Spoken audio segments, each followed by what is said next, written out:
Welcome back, everyone. It's been too long for me. I know you've all missed doing this, and hopefully all the listeners and viewers have missed us as well. Now, I want to give a quick shout out to the Undisputed Combo Podcast. We are officially celebrating 1 year doing this. And so I'm excited. Congratulations, everyone. And thank you to all the listeners and subscribers, everyone who supported the show. Thank you so much. And I know we haven't had a guest in a very long time, but man, I thought what better way to celebrate the 1 year with an awesome, amazing guest, our friend Fusion YGO. How are you, my friend? What's going on, everybody? How's it going? Hey, we're doing great. Joker, good. What's new? Well, I'm getting ready for a pre-release for BT8. Yes, we're finally getting our pre-release, and soon we'll be out of the BT7 format, going into BT8, and all I can say is it's going to be very spicy. Excellent. Prodigy, man, good to see you. What's new with you? Good to see you guys, man. It's been a long time. Everything's pretty good, guys. I'm thinking I'm finally gonna take my deck to OTS store, guys, for the first time. Evil twins. All right. Evil twins. All right. Hopefully I kill them. Yeah. You'll do well. I know you'll do well. That deck is definitely evil. Colby, what's happening, man? Just kind of going through that internship. I think I mentioned a few times. And then as of late, I'm actually teaching someone how to use Ignisters and how to properly side deck. Mostly just because in one of the games, they went against an adventure DPE deck, which the deck only consisted of hand traps, adventure cards, and DPE. And he thought siding into Nibiru would be a good option. You know, I definitely want to talk about that later, because I've been looking at some of these profiles online. I'm thinking, what the hell's going on to the game? And I definitely want to get Fusion's feedback on that as well. But first things first, let's talk about the ban list. I mean, there's some interesting choices, and everybody's kind of going crazy and whatnot. Like always, everybody's disappointed, angry. Some people are excited. It's all the mixed emotions. Mr. Fusion, what's your take on this ban list? So I think the Meow Meow Mew hit was honestly redundant with the Verte Anaconda hit. Mm-hmm. That's my personal take. I don't think Prank Kids is that big of a deal without the Predaplant Verte Anaconda line.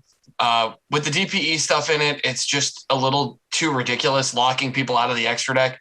But with Predaplant Verte Anaconda gone, Prank Kids really isn't that big of a deal. And with one Meow Meow Mew, I think that hit was just a little over to the top. That's my take on it from a competitive standpoint. I think Prank Kids is a super cool deck, so I think it should just stick around because it doesn't do enough on its own in the current scheme of things to really matter. Mm-hmm.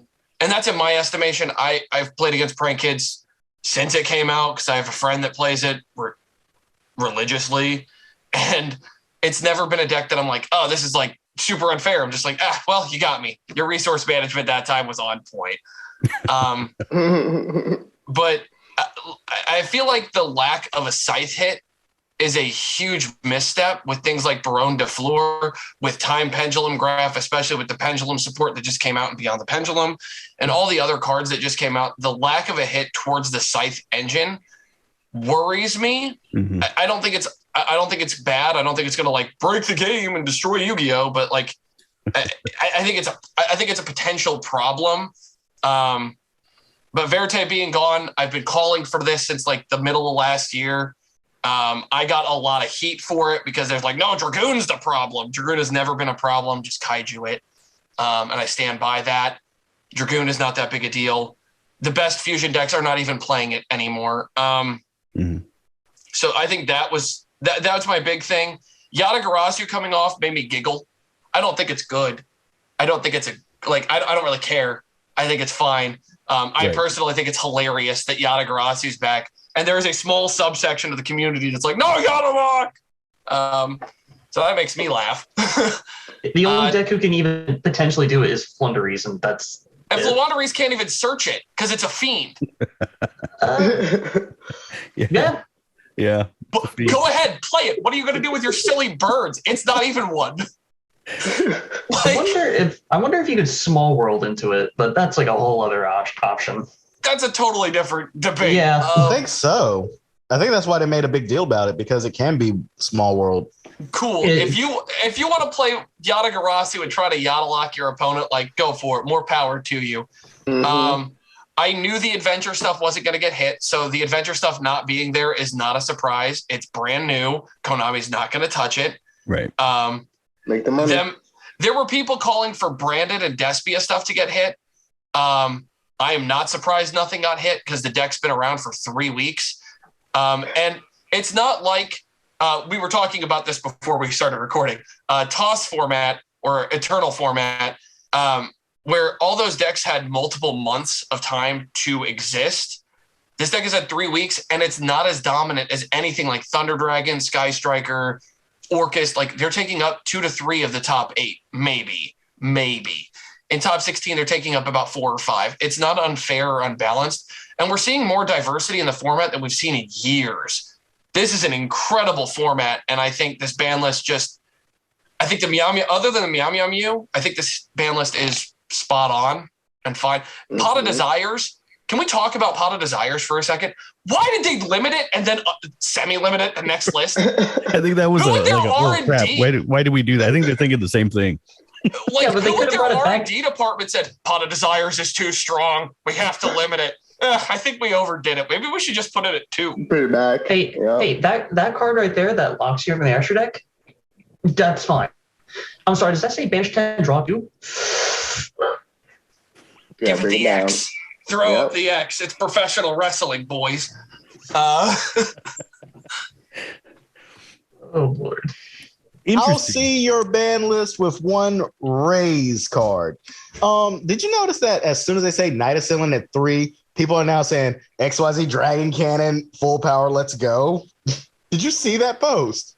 I didn't see that. It's been on Twitter for a bit.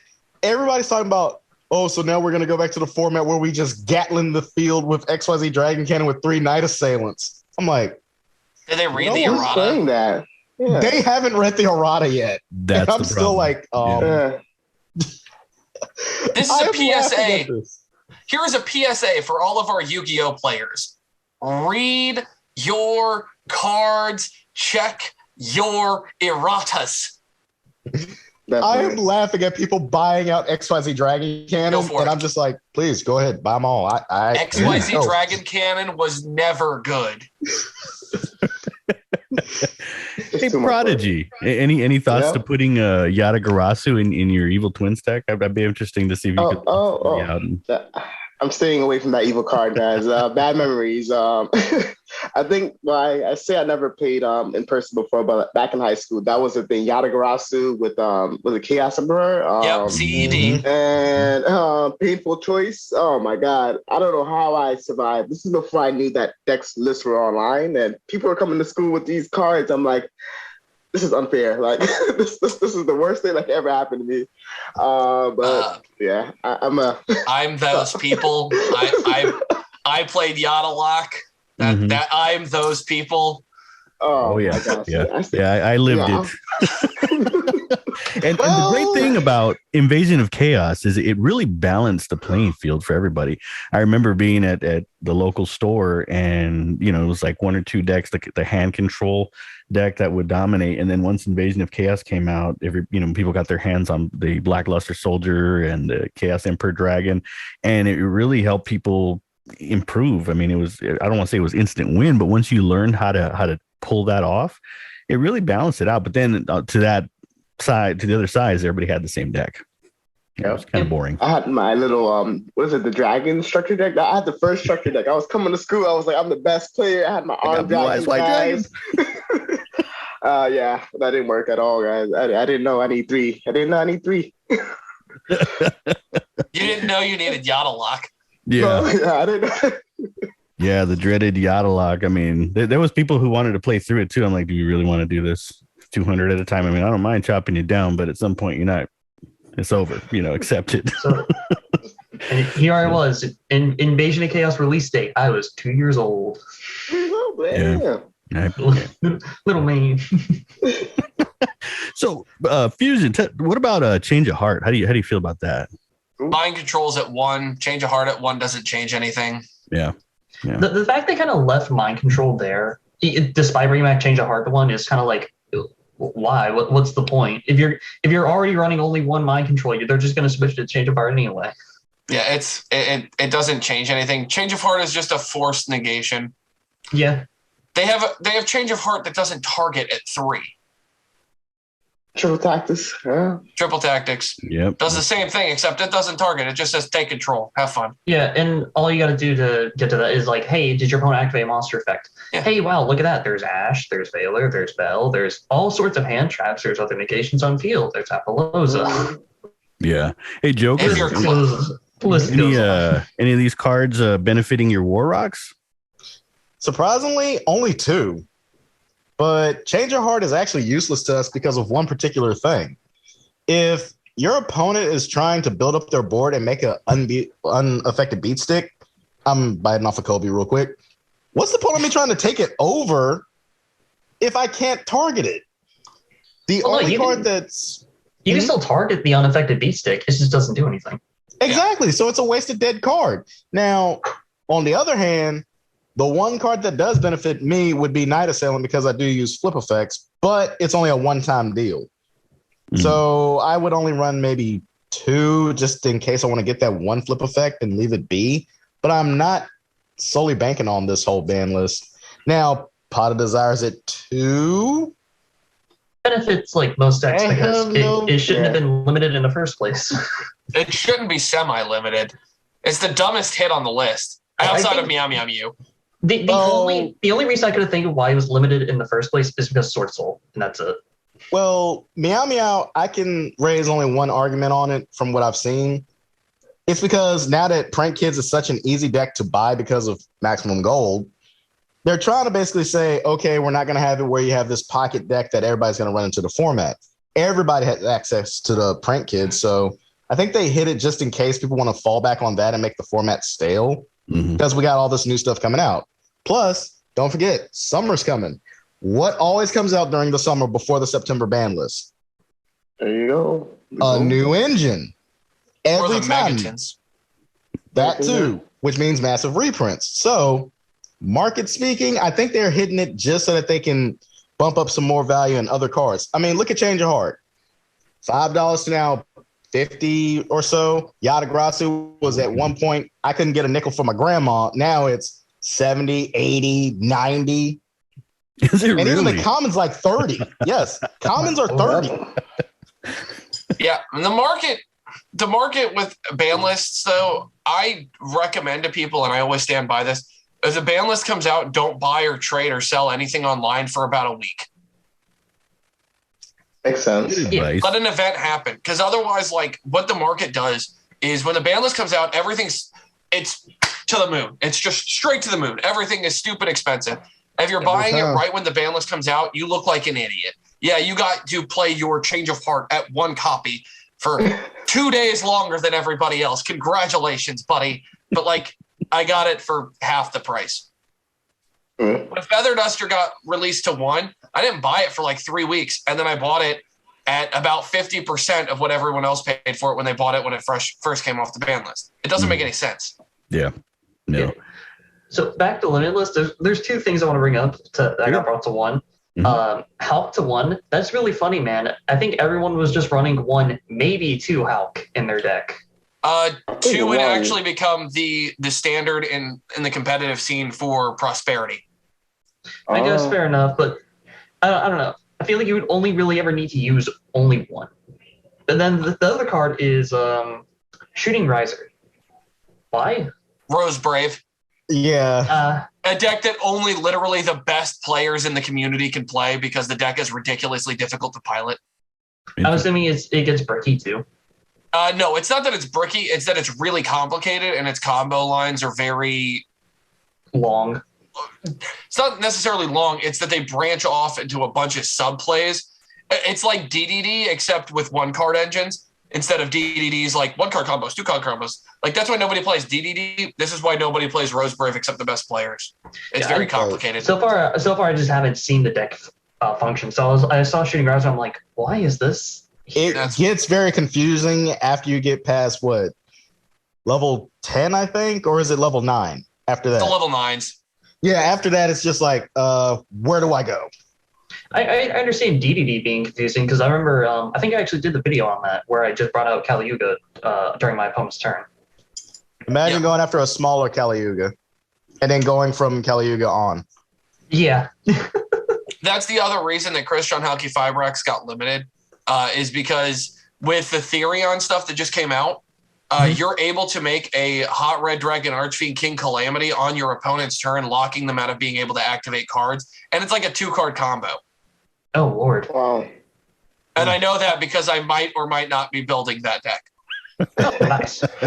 Excellent. Yes. Oh, yeah, let's bring up the best trap card brought back to 1, Time Seal. Everyone's going to use this card. That's what I was going to ask about. And so my first question is, okay, I mean, well, I shouldn't say it's a question to start off, but it's cool to see Time Seal back. But, and I know the answer, but I want to hear it from you all. Why do you, we'll start with Fusion. Why do you think it's only at 1 and not at 3?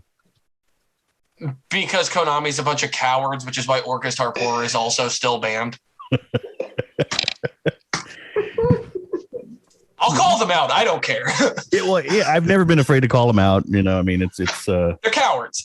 Like, honestly, at 3, it doesn't do anything. At 1, it doesn't do anything. If anybody plays this at a competitive level and sees success because of this card, you're a genius. You are next level. I don't know what else to say. Yeah. Prodigy, any thoughts to putting a Time Seal in the Evil Twins?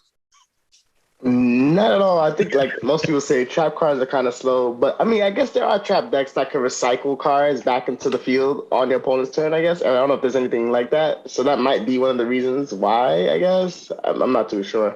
I think somebody somewhere. 3, yeah. Somebody somewhere will figure it out. Eventually we'll see it come out and everybody will freak out and Time Seal will go up and then everybody will realize, like Fusion said, that it's really not as good as advertised. You know, top tournament winning deck using Time Seal. Oh, wow. Come to find out there was like 4 people at the tournament, locals. The Time Seal was on a side deck and he just never used it. Yeah. Never used it? Exactly. Wait. I'm going to do that turn, now. right? I'm going to just use a 15th spot in one of my side decks, go to an event, try to top with it, and just have Time Seal in the side deck. But I never play it. No. You gotta make it Gate Guardian. Gate Guardian FTK deck always win. There you But go. never play Gate Guardian. Yeah, Exactly, just side deck it and then have your thumbnail. You know, Great Guardian. How did you make Gate Guardian? I didn't. Dude, I think I'm the only one who actually dropped out Gate Guardian in a tournament and won. Oh, man. So all I can imagine is the one where you're just like, so where's the part where you drop out Gate Guardian? That's the neat part. I don't. It's just here for flavor. yeah. Gotcha. All right. Let's move down to the semi-limited and let's talk about Dynamite Knight, the true Draco fighter. Anybody still playing Draco? I hope not. Sorry. Don't know much about it. I haven't seen it. Yeah. Here. Prodigy, picture this. Picture you're playing Mystic Mine, except the deck is all Mystic Mines and Fat Boys. That's true Draco. Ooh. It's my It's kind just of a pain. bunch of floodgates and a bunch of fat guys. That's all it is. I was gonna say, Tor, I was wondering why you never played True Draco, but I can understand it because He it's like respects if you himself. don't, fair enough. He's intelligent. I have tested it in the past and I just found it to be so boring. Just It to is. actually play. Mystic Mine isn't. No, it's fun. Oh. Mystic Mine is, interactive. no. Yeah, it's interactive. You get All to right. interact with your Mystic opponent. Mine is Damn right. you trying to stop it. And True Draco is just, please, hit something so I can start. Yeah, just kill me now, right? Whereas Mystic Mine, it brings out the best in your opponent, and Prodigy can attest to this. You know, 30 they're trying their best to get rid of it and just destroy you because all that built up frustration and anger. I'll just dummy grenade. With 2 Dynamite Knight, I'm actually tempted to try True Draco Eldritch, but then I think I probably shouldn't do that. Come on We're now. for the memes. For the memes, guys. No. Do it. I'll do it. I'll sacrifice. I'll take one for the team. That's taking 5 and negate 4. No, I can't do it. It was just too boring for me. There's certain, as you all know. It's Funny boring. moment. It's fine. Even in Master Duel, that deck is just like, I don't know. Colby's running away. Yeah, he's gonna go get his True Ninja, Draco. vanish. All was right. Ben 10. What are all your thoughts on Ben 10 and how does that is Drytron? I know Drytron was really big with that, but Fusion, what are your thoughts on that one? So Ben 10, I thought it was weird that they put Ben 10 to 1 in the same list where they changed they met the OCG's ruling. So now if you use Ben 10 as the material to summon Alpha and they change DD Crow banishing the Ben 10, it doesn't meet its trigger. That list where it was limited was the list where that went into effect. I thought it was weird they moved it from 3 to 1 on that list. I think 2 is fine. I think with Eva out of the format, it's fine. I think allowing Drytron a chance to play and having a ritual strategy that can compete at a high level, I'm fine with all of that. I think, like I said, I think it's weird that it went from 3 to 1 on that list. That was weird to me. Interesting. Joker, thoughts on that one? I still think that maybe they should have just hit Diviner instead for one reason, because even if you hit Diviner at 2, the deck still functions. But doing that whole thing with Ben 10, it confused the crap out of me, to be honest. I was like, the same thing as Fusion YGO just said. But the only thing with now Eva gone, can Drytron get a little bit of help just in case? Because we don't want to go back to the format where it gets stale again. That's my only output. But I'm still saying that if they just hit Diviner to 2, it might help its price a little bit, because right now it is up there. It's like 70, I think, right now a piece. Wow. Yeah. It went up to 70? Damn. I'm glad I saved mine.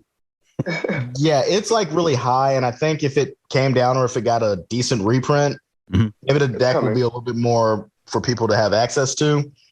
I'm not saying that it needs to be hit to the point of, oh, wow, for $50 you get the whole deck. I'm just saying hit it so that some people can actually enjoy the deck, get a feel of it, along with these other formats.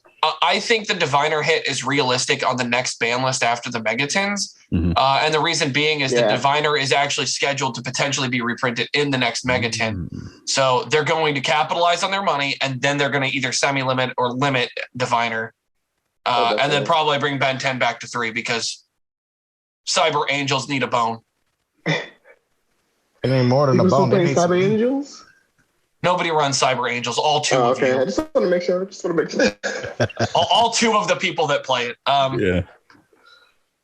Interesting. Okay. And then we got Fire Formation 10 key was limited, is now semi-limited. All right. I'm back. Okay. I want to speak on that one. I don't know why. Go for it. I want to speak on that one. Are we still trying to make Ancient Warriors playable? No. Then why did they put it to 2? Because it allows Tri-Brigade to actually compete. We're talking about. So here's the thing: Samorg was the problem, in my opinion, in Tri-Brigade, and Tri-Brigade Branded is like one of the weaker versions of Tri-Brigade of Branded, but it's actually a really powerful version of Tri-Brigade. And with all the different attributes, levels, and everything else that deck can do, it allows a deck like Tri-Brigade to be able to compete at a high level. But it doesn't overtake the meta. In my opinion, it doesn't overtake the meta with 2 tanky. Zodiac has been slaughtered to the moon. Lyralisk took the hit it needed to in some more Bird of Sovereignty. Like it's fine. I don't care. I was never concerned with Tri-Brigade. It's really easy to stop it. Die. If you Lancia them, they cry. They just cry. So throw a dead dog a bone. Wait, no one's playing Marin from the Underworld? No, not at all. I'm sorry, playing what? Marin from the Underworld? Exactly. Undead dog. The what? I'm done. Yeah, Joker likes to throw out these I appreciate the random cards nostalgia and the dedication to. Oh, speaking of random cards, for all you time steal people that think, oh well, I'm gonna run this and that. Reckless Greed. We have draw cards that you can activate as traps. We have cards that you can discard that gives you a draw phase. Also, it's like, okay, we don't need a draw phase anymore. We're not back in like GOAT format. Yeah. We have cards that standby phase draw a card, main phase draw a card, end phase draw a card. Who cares about your draw phase anymore? I need my draw phase. It's the most important phase of the game. If it's such important, how come when you go first, you don't get one? Because it is so important that going first, it would make it ridiculously overpowered that you have to play through a board that has 6 cards in your starting hand. Makes sense. This is why pot is coming back, guys. By the way, This is why Yatagarasu people, I will be running the Spirit of Yada, where, oh, look, you have a Spirit monster in? I'm going to draw 2. Your turn, brother. And then they'll say, who runs that card? Yeah. People that played last turn. Let's remove the draw phase. Let me draw whenever I want. Right. All right. True. All right. So let's see. Next semi is the Pot of Desires. Oh, we talked about that. Yeah. Why it's not a 3? I don't know. Next up, Light Stage. Honestly, I honestly think it could have came back to 3. It was, I think the only time it was ever really an issue is a quote, was during Toss War with Orcus, since they would just go Mermaid. It was a 1-card mermaid. Yeah. So honestly, I think Light Stage just could have came back to 3 and it would not have been an issue. Why it's at 2, I don't know. I can answer that. You ready? Ready. Konami is cowards. I thought it was because everybody can now run their Taylor Swift deck again. Also, I think they're afraid of Trickstar Branded, which just burns you for like your entire life. They just summon multiple masquerades and then. Oh yeah, I didn't think about that. Yeah, that sounds like a nightmare. Yeah, 1,000 damage for doing anything, or 1,200 damage for activating card effects, and then Trickstar Reincarnation can deal up to like 600 damage per card. Mm-hmm. Have fun with that, boys. You know what? I'm doing it. No, I'm not. If it's Reincarnation and you have only one of their red, I forget the name of it. Licorice. Thank you. It's 200 per card drawn, correct? Yes. Reincarnation for 6. Yeah, that's 1,200. If you have a second, that's 24. Plus 1,200 for every card you activate with double masquerade. Yeah. That's which for 2 cards you can get to easily and have a whole thing online. Oh yeah. Sounds like my kind of deck. I'm doing it. I'll help you. I got you. All right. What do you think about Wall of Revealing Light? I'm going to keep it real with you. I don't even know why this was limited in the first place. Right? GOAT format. Oh, wait, really? What was it again? What was that effect? It was like half your life points or something? It wasn't actually GOAT format. It was an Edison format, but... Okay, so you pay any multiple of 1,000. Monsters your opponent controls cannot attack if their attack is less than equal to the amount you paid. Oh. This could have come off years ago. Yeah. Reversal quiz was a thing. Call it right. You switch your life points with your opponent. Basically, but if I draw 1,000. Oh, reverse quiz. Yeah, reverse quiz. Damn, I haven't heard that card in a long time. Basically, you pay until you go down to 1,000 life points. You then play that, call it right. Okay, now you have the life points I just had, and I have your life points, and then you just burn them with the card real quick and call it a day. Mm-hmm. Wave or motion you could also set up for choice. Yep.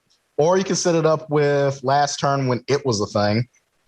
It was just hurry up and burn. One turn, just boom, it's over. Yeah. All right. So do you see it at being semi-limited? Do you see it being an issue, Fusion? No. Nah. Most. I'd be surprised if anybody played it. Yeah. Most of the stuff that got moved, honestly, could have came back to like 3 and not really have mattered. Mm-hmm. Mm-hmm. Yada to 3. Oh no. Time Steal to 3. Oh no. Revealing Light to 3. Okay. Trap Eater. Oh boy. Ooh. Got me there. Speaking of being moved to 3, I know we've covered Night Assailant, we covered Trishula, Salomon Great, Stalio, Kobe. I know you were with that. I mean, everyone usually only played 1 or 2 of, so I mean, yeah. So it really didn't having it to 1 of didn't really matter to us like entirely. If you wanted to run a second, well, great, now you can. Mm-hmm. But it didn't matter nearly as much as the best unlimited. Here it comes. 3, let's go. Circle isn't going to change anything. Salamangreat still is going to sit at the bottom of the table. Oh, I know. I just want more consistency. I want my 20. It is more consistent. I will give Salamangreat one thing, though. I do have something for Salamangreat that I think is really good. With Circle at 3, Sign Up Mining at 3, Gazelle obviously being at 1, you actually have not an archetype, but you have like an in type, in theme, one card that basically poops on the best deck of the format, Despia. Yeah. Nightmare Corruptor Ibley. Oh yeah, but you could do that in Code Talker as well and just set up the extra link. But Salamangreat can do it in a different way that they're able to search. They use it as their normal summon. They give it to their opponent. One, protects you from Nibiru, your biggest weakness, the arch enemy of Salamangreat. But the other thing it does is Despia, like branded Despia, cannot play Link. That most lists aren't playing any Link monsters. They can't play around it. They can't do anything with it. It's just there. You have a free body on board that just deals with your that entire opponent's board. Mm-hmm. Makes sense. Yeah, and then they can't even beat over it because of Sanctuary. Yeah. Code Talker does the exact same stuff. They just end with Balinix in the rightmost zone just so they can search the Sanctuary. So and then they just call it a day. It's like, okay, well, here's this here. Have fun with this extra link. So even if you are running links, it just straight up doesn't matter. And then have fun with that thing. That thing, yeah. Yeah, so I think most of the time when you see it get free from everything when it's maxed out at 3, it's usually kind of, I think the format it's not a threat. It's not really a threat. Like the Hero Lives and Scapegoat, the last two on the list. Oh yeah. Token Bomb. Token Bomb. Yeah, Scapegoat. Good old scapegoats, man. You know, a lot of fun. But all right, well, thanks. I mean, that kind of covers the ban list. Thank you for all your input and everybody on there. Let's talk about one thing that Joker wanted to talk about was the game stability and how a single card can affect the meta and the market. Joker, let's hear what you got to say on that. All right, so bear with me, everyone, and of course, Fusion YGO. As we've seen in certain like ban lists, whenever a particular card comes out, it can sway the ban list or it can sway the market, both good or bad. Sometimes it can make the format stable or unbearably unbalanced. Scythe. Now, I just want to ask you, both market and in meta competition, do you think that in these particular chances, one cards that come out, can they like shape it in a good way or a bad way, depending on the situation? Like, let's say, what was that one card in All Bats that came out that it immediately switched the format up? Was Branded it Fusion? Branded Fusion. Now, look back last year or the year before when it was nonstop one card spells that changed the format. Do you think that at the same time we'll get that in the future with the way things are? 100%. Oh yeah, it's going to happen again. I mean, history is doomed to repeat itself. Even back then, during like, for example, Dragon Ruler format, when Dragon Rulers were like the only thing, Spellbook was given a chance to even go against it, and that's just because of, if I'm remembering the name correctly, Spellbook of Judgment. That is correct. Spellbook of Judgment is a ridiculous card. Yeah, history is doomed to repeat itself, in the fact that there's always going to be a one card star that makes a deck really, really good, and 99% of the time it's likely just going to be a spell card. It's just because spells are so easy to use. Pot of Greed, Painful Choice, Forceful Sentry, Delinquent Duo, all those cards. Change of Heart for a long time was one of the most powerful cards in Yu-Gi-Oh! Monster Reborn was one of the most powerful cards in Yu-Gi-Oh's history. The way the game works and the way the card game is designed, Branded Fusion put Despia and allowed Branded Despia to compete at a high level. But it was balanced enough in locking you into fusion summons that, and the way the deck has to be played, that right now it's not overtaking the meta. And it has conquered the market for sure, but it hasn't overtaken the meta because it allows room for other decks to compete. It is properly designed. Cards like Predaplant, Verity, Anaconda are the cards that warp the format. They do something that bypasses the legitimate restrictions on cards. Red Eyes Fusion, there were people that called for that card to be banned. I thought those people were out of their minds because Verity Anaconda got rid of the restriction of you can't summon the turn you play the card. Like, it doesn't, you're comparing apples to oranges. It doesn't make any sense. Yeah. So yes, there are always going to be cards that are going to break the format, but it's how are they going to break the format? And for cards like Verte Anaconda, which did break the format, those cards typically just bypass certain things that other strategies have to deal with. I hope I said that articulately enough that everybody understands me. I'm the one that was sounding good. kind of ridiculous. So, and I was the one asking the question. I appreciate you actually articulating that. Now, on that basis, I do have this question because we both talked about Yu-Gi-Oh! And Digimon. Mm-hmm. I want to touch base on, do you think that with our current power creep in both market, competitive, and how other card games are focused on, do you think that we should have a steady power creep maybe once every 6 months or like once every 4 months to like help progress any card game as we go on? Or do you think that maybe power creep is something that we should like focus on later as all our formats stabilize? When do you think will be the best time? So it depends. It depends on how you want your game to flow. If you want your game to be explosive and quick and ridiculous, then you want it to change every time something new comes out. But if you want your game to sustain longevity and to have a good return on investment as far as a community, as far as a business, and you want that game to succeed, as Yu-Gi-Oh! Has, and there's no argument about it, the way you merit power creep is sometimes you're going to screw up and you're going to make a card that just it breaks things. It's going to happen. It's impossible to predict that that's not going to happen. But what you do is you want it to be a steady power creep. So Duelist Alliance format is one of the most revered formats in Yu-Gi-Oh's history, is one of the best and most balanced formats of all time. The way that worked was they slaughtered everything and they started anew, because what they realized was these old decks were potentially going to outpower them. Potentially, and I don't know if that's the truth. This is as I saw it at the time. So they had to do a hard reset. And every once in a while, you got to do that. We did that at the end of Eternal format, Toss format, whatever you call it. So where we're at now is it's very healthy. So we had Prank Kids for a while, and then the branded deck came out, and then that changed the format. And then we've had the evolution of branded, and now we have this really healthy format. Dimension Force comes out, and new decks are going to be rotated in, and some decks that were already losing favorability in terms of competitive success or they've run their course. For example, Sword Soul, which I've always thought is a bad deck. I think it was just Protos Turbo. I didn't think it was that great of a strategy, is now phasing itself slowly out, not completely, but slowly it's phasing itself out, and new things are coming in.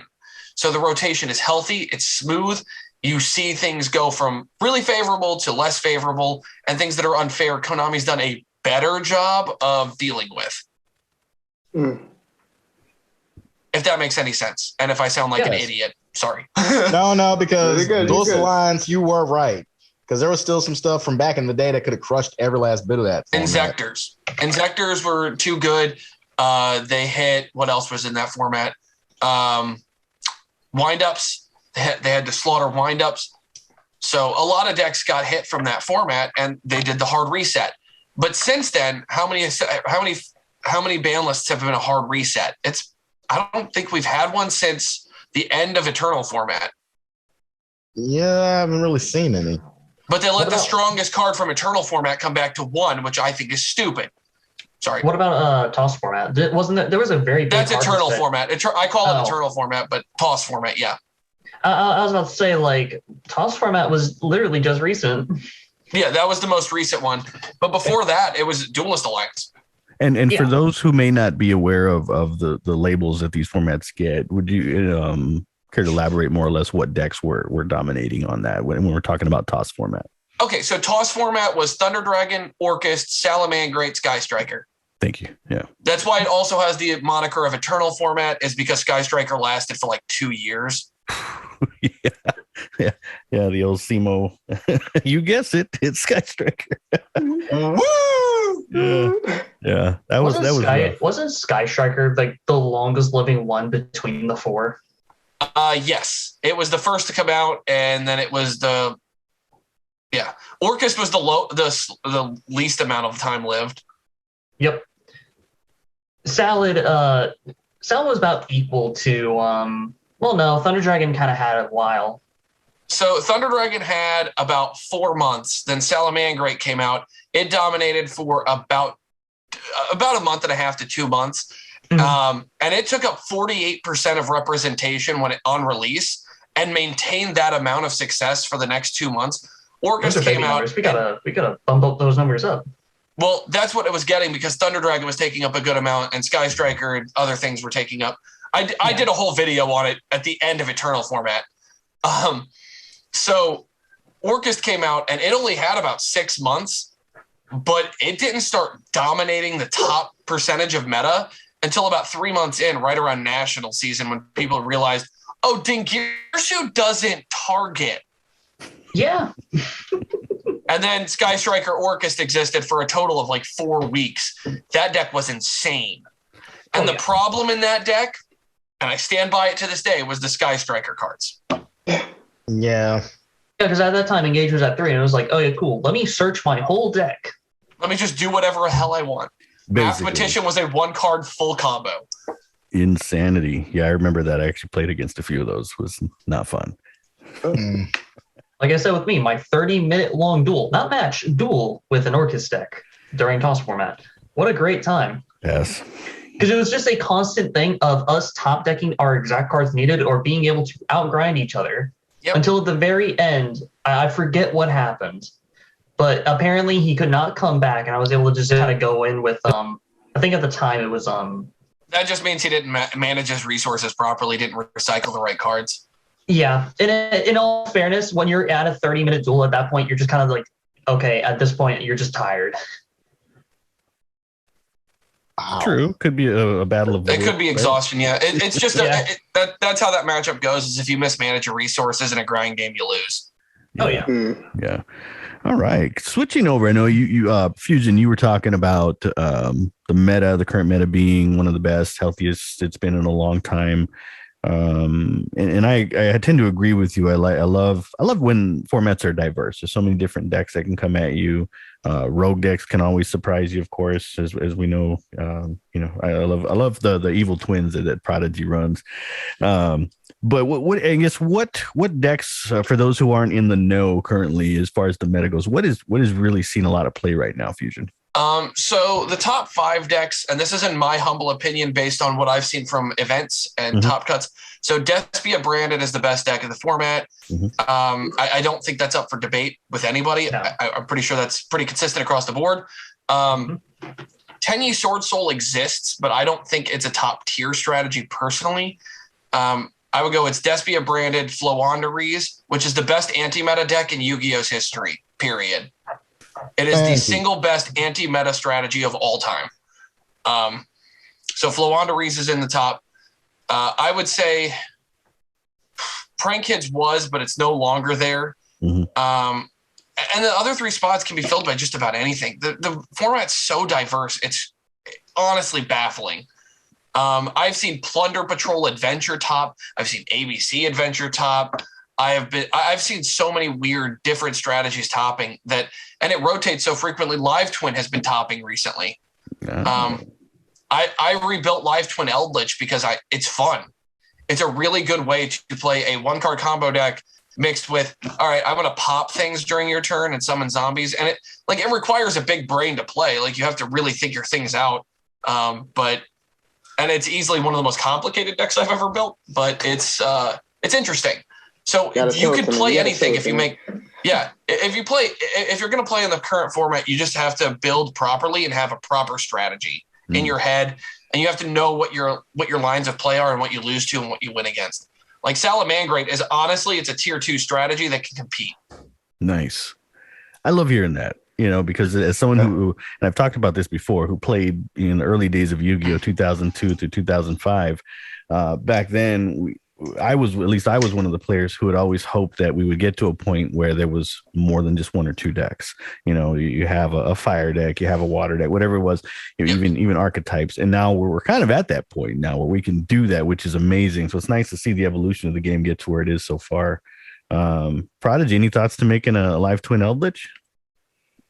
I am very interested. I'm gonna. You made a video on that Fusion YGO? Working on it. So right now, that's one of the decks we're prepping for nationals. So we're trying to figure things out and make sure that we have everything finalized for it. I don't put out deck profiles until I've tested it thoroughly and I know what it wins against, what it loses against, and how to play it properly. Orcust Eldritch, which was a deck I played for a couple of months.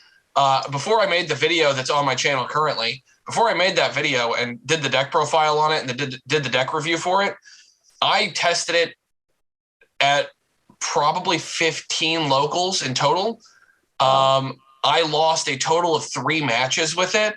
And every single time I lost, it was because of my own errors, because the deck is by far the most complicated thing I've ever played. You will lock yourself out of things so frequently, but it's super fun. Live Twin Eldritch is a lot easier to play. But from what I've done in testing so far, and this is for your knowledge, is what you want to do is go for the Live Twin plays. You basically play 14 Live Twin cards, right? The 14 one-card combos. Your extra deck is mostly Live Twins with a couple of Eldritch cards. And then the Eldritch cards you run are 3 Elixir of Scarlet, 3 Conquistador, double Huaquero, triple Cursed Eldland, and double Eldritch. And then in the side deck, I side into pure Live Twin. So in games 2 and 3, they're prepared for the back row stuff. They ain't prepared for pure Live Twin. Now you're able to just go off and do whatever the heck you want. You punish your opponent for preparing for something that you like. It allows you to smoke screen into a totally different strategy, a different flow of a gameplay. Oh, that sounds pretty good. I love that because I love Live Twins and I love Eldritch. So I'm also going to be paying close attention. And with that Live Twin strategy, I just realized too, you could also throw in Otherworld Goddess just in case you run into the matchup somewhere like Ignisters, for example, where you're running into the 6K wall being entirely unaffected. Just link away. If I'm remembering the link rating correctly, you can use both Live Twins plus a rival, and then bam, here's Underworld Goddess. Now that unaffected monster just doesn't matter. Mm-hmm. Yep. And because it's used for a summoning condition, it's fine. Yeah. And it's a fiend, so it plays into the archetype. I don't have an Underworld Goddess right now. It's on my list of things that I've been looking at it, but is Underworld Goddess? Oh, good. Yes, I never paid attention to that part. I mean, I like using it, especially when the opponent has IP on their field. I use IP as link material. Oh my god! Yeah, destroyed my hopes and dreams more than a few times. Prodigy. It's actually okay. So looked it up real quick. You cannot use 2 Live Twins plus a rival. You have to use 4 plus effect monsters. So you just need to bring out another. Well, no. So if you use 3 of your monsters plus the arrival, you're fine. So you can use both of them. Yeah. In my instance, I just use both Live Twin links plus the arrival. That's what. Yeah. That I use them as scraps. So yeah, I was like, if I'm remembering this correctly, I was like, oh shit, this is 4 plus. But the other line you can do that really hurts people in Live Twin is you have access to the Griffin line, and you can take away their you can only give them one place for an arrow to point to, so you can really hurt them on that front. And you can reset your Live Twin stuff or your Eldritch trap cards, which I will sometimes not activate my Conquistadors. So because I'll have an Eldritch on board, but I'll make a Griffin.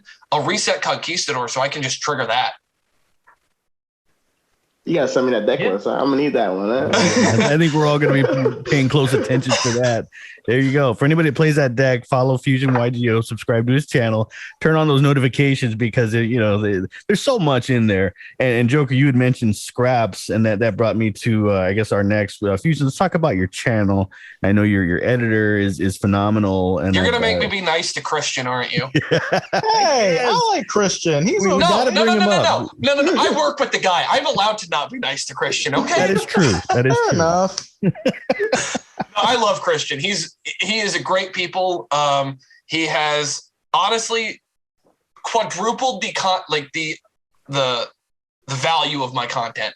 He is incredible. I will bust his chops as often as I can, but he is an awesome person, and he has made my content so much better. Because I feel like I have the right energy for content, but I have the editing skills of a chimpanzee banging on a table. So having him, who is a very experienced and seasoned editor and someone who loves this game as much as I do, We have a lot of fun. We throw things back and forth all the time. You should see our Discord messages. They're pretty hilarious. And he works on a separate channel that I'm a part of called Nerd In, which is just me and a bunch of friends making stupid content, talking about nerdy stuff. Follow that too, guys. Follow it. So Do it now.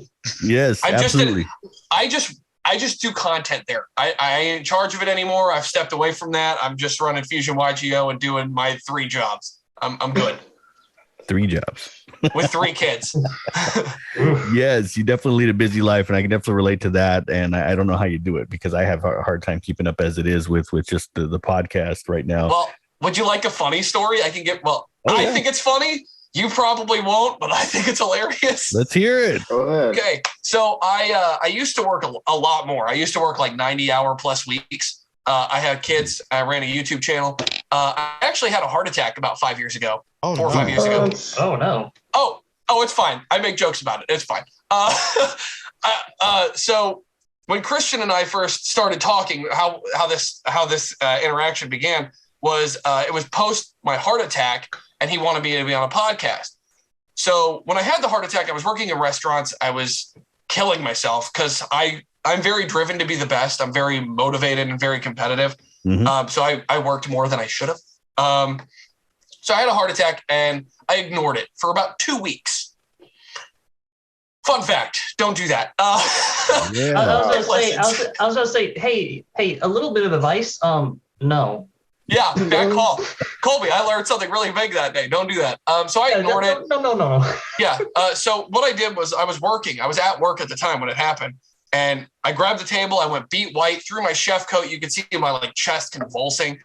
And they all looked at me like, Pat, you good? I said, yeah, I think I'm just having a heart attack. Let's just keep going. So I grabbed stuff and I just kept moving. Wow. I got a dark sense of humor. They thought I was kidding. That's on me, not on them.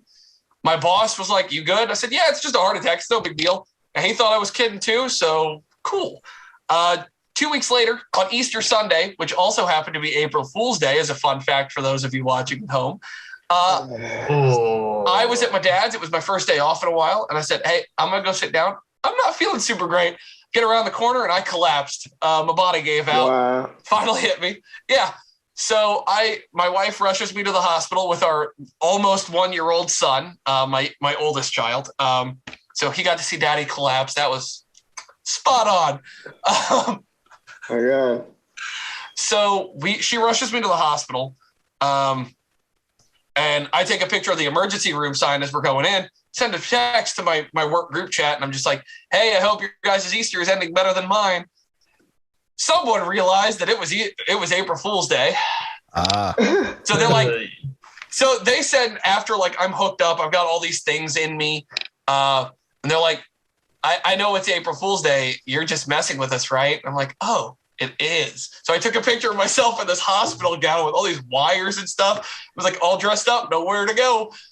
So okay. So that was fun. It gets better. Hold on. So they come in to give me, and they're like, "What's your pain?" And I'm making jokes. I'm having a good time. Make the best of the worst. You have a come to Jesus meeting when you go to a hospital after a heart attack. You're like, this could be the end. So I'm going out the way I lived, smiling, laughing, and being a dork. So they're like, "How's your pain?" I'm like, "It's a solid 8. If you rip my left arm, if you could just cut my left arm off about here, I'd be in a lot better mood." So he's like, "All right." So they give me the highest dose of morphine that they're legally allowed to give you in the hospital. He's like, "I'll be back in 15 minutes." So 45 minutes later, he comes back. Of course. Right. So he goes back. He's like, "So how's your pain?" I'm like, "Did you give me saline? What the hell was that?" He panics for a second. He's like, that was the highest legal dose of morphine I'm allowed to give you in the hospital. I'll be right back. So he leaves. Another nurse comes in. They give you the stronger stuff, like the pre-surgery medicine stuff. Yeah. And I went a little loopy after that. That stuff is good. I don't take pain reliever, but I found out from that I'm immune to morphine. Wow. So, wow. Yeah. My body just doesn't do anything to me. So the doctor comes in. He's like, "Okay, so you've had a heart attack. So I need you to stop drinking caffeine. I'm going to need you to avoid stress. I'm like, whoa, hold up, stop right there, doc. I got to stop you right there. The next thing you're going to do is tell me I have to avoid sarcasm. You're taking away who I am here. My wife, who is having an existential crisis, and understandably so, and the saint she is, she looks at me and goes, "Are you serious right now?" And I said, "Yeah, I'm as serious as a heart attack." Oh my God. I thought it was funny. The doctor was trying not to laugh, and she was pissed. Okay, I'm gonna say it just because after hearing that story, I'm glad you're okay. Thank you. You're well. But have you lost your damn mind? Jury's out. Yes, damn. Wow. Seriously. Wow. That's crazy. It was great. My boss was dying, by the way, because he came to the hospital. They had to threaten my job to get me to not go to work. They made me take 3 days off to like get better. But like, I'm like, I'll be at work in the morning. Like I was supposed to be at work 3 hours after I left the hospital. He's like, no. He wants to rise early. It's like, no, you need to rise 3 days later. Oh, no. You had the come to Jesus meeting. Now act like I've been staying in a tomb. Man, well, there you have Oh it, my guys. God. For those of you who aren't following Fusion YGO, I think the dedication and determination to bring content and provide for the family and do all these things, I think that's at least deserving of a subscription. Come on, guys. Oh yeah. So, Challenge for you, Fusion YGO. Next time you're in the hospital for whatever reason, bring a deck there and deck profile in the hospital. Hey. Dude, done. I got you. They should Man's be gonna do a box go break in in. the hospital. Man's gonna go in for another heart attack, and doctor's gonna be like, "Dude, avoid stress. Don't do any work." And he's like, "You're gonna be like, yeah, here, just give me 1 second. Hey guys, welcome back." Lads, welcome back to Fusion YGO. Today we're doing it from a hospital. This is my doctor. This is Doctor. I don't know his name because I didn't ask. I got more. Nurse Fern, deck profile. Oh. In the hospital. Yes. It'd be even funny if your doctor's Dr. Chickens. oh no. Oh, God. I'll Here we are. introduce him as so. I'll make the doctor do the card by card. There you go. He'll actually read them. I would Can you hold assume he this would camera for me? Can you hold this? Help me out real quick, Doc. Don't do anything strenuous. Oh, Don't mix with pull that light. Awesome. I love it. Well, thank you for sharing that story with us. That was insane, but I'm glad you're still here with us, and I'm glad you're doing better. And like I said, for those of you who don't follow, check the description of the video, and there will be a link to his channel. Follow him, subscribe, turn on the notification bell so you don't miss anything. This is, for those of you who haven't seen videos or profiles, check them out. I really feel like you would love it. I think they deserve more views and subscriptions than they have right now. And I think you'll get there. Just the editing, like as he mentioned to Christian, is top notch. The descriptions of the cards at the bottom. There's so many improvements that he's made in the last, just few months, and it's phenomenal. So it definitely deserves a subscription. And smash the like button as always. We're hitting about time here, so let's wrap it up and let's do our closeout as usual. Colby, where can the users and listeners and viewers find and interact you?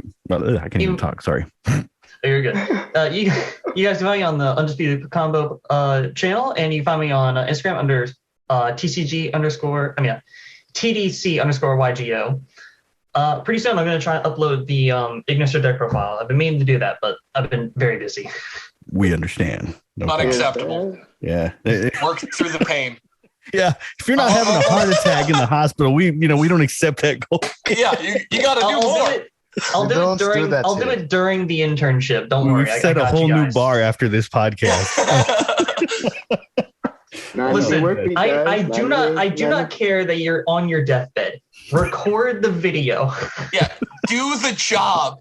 Yeah, you got it. That kind of devotion deserves it. Look at Frankenstein. If he can do it, you can too. You do the chopped up mismatch of parts. Oh Prodigy. man! After this, you can find me at my computer watching Fusion YGO channel, guys. I don't know, I don't know. Let's see, Instagram, Prodigy_Unfound, guys, and on YouTube, Unfound Prodigy. And of course, the Undisputed Combo Podcast. Right. Joker.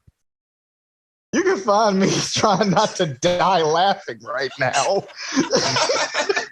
Okay, you can find me at Shadowhunt Joker on Twitter and my channel, which is currently died down for a bit because I'm on the Undisputed Combo Podcast. And I'll be having a deck profile on the box opening probably in a week or so. And you can find me at Silver-Eyed Poet on Instagram. And you can find me sitting right beside Fusion YGO going, oh, dude, look at this card I pulled. There you go. Nurse, get him more morphine. Do something else he doesn't use. Right. All right. And of course, you've got the Undisputed Combo Podcast. You can find me on Instagram. That's really my only platform that I'm on now. It's _Todo I'm on Twitter, but I'm very boring. So don't look for me. Don't follow me on Twitter. Fusion, what about you? You can follow me on Twitter at Fusion YGO. You can also find me on YouTube at Fusion YGO. Really easy to find me. And also make sure to check out the Haver Card Man because he is doing some super amazing stuff, and he's more active on Twitter than I am because I work 3 jobs and I try to find time, but it just doesn't exist. And make sure to check out at Nerd In on YouTube as well. We're working on bringing more content there, and it's a lot of nerdy good stuff. So if you like other stuff, not just Yu-Gi-Oh, but we've got D&D and we're working on some video game content and a whole bunch of other stuff. Make sure to check out Nerd In. Good people, good fun. Excellent. Thank you. Definitely. Also, check your local hospital. You might find them there. Yeah. No, hopefully we avoid any more hospital trips. Bad Colby. Joke's on you. I'm going for 3-peat. All right. Well, thank you again. Thank you, Fusion YGO. Appreciate you coming on and celebrating our 1-year anniversary with us. We got a lot of stuff in the pipeline, so we're looking forward to bringing that. Thank you guys again, as always. We will catch you. Happy birthday to the podcast. Happy birthday to the podcast. Oh, man. Happy birthday, Undisputed. Happy birthday to you. Thanks for having me on, guys. Listen, Circle of Food is a gift enough. I'll take it.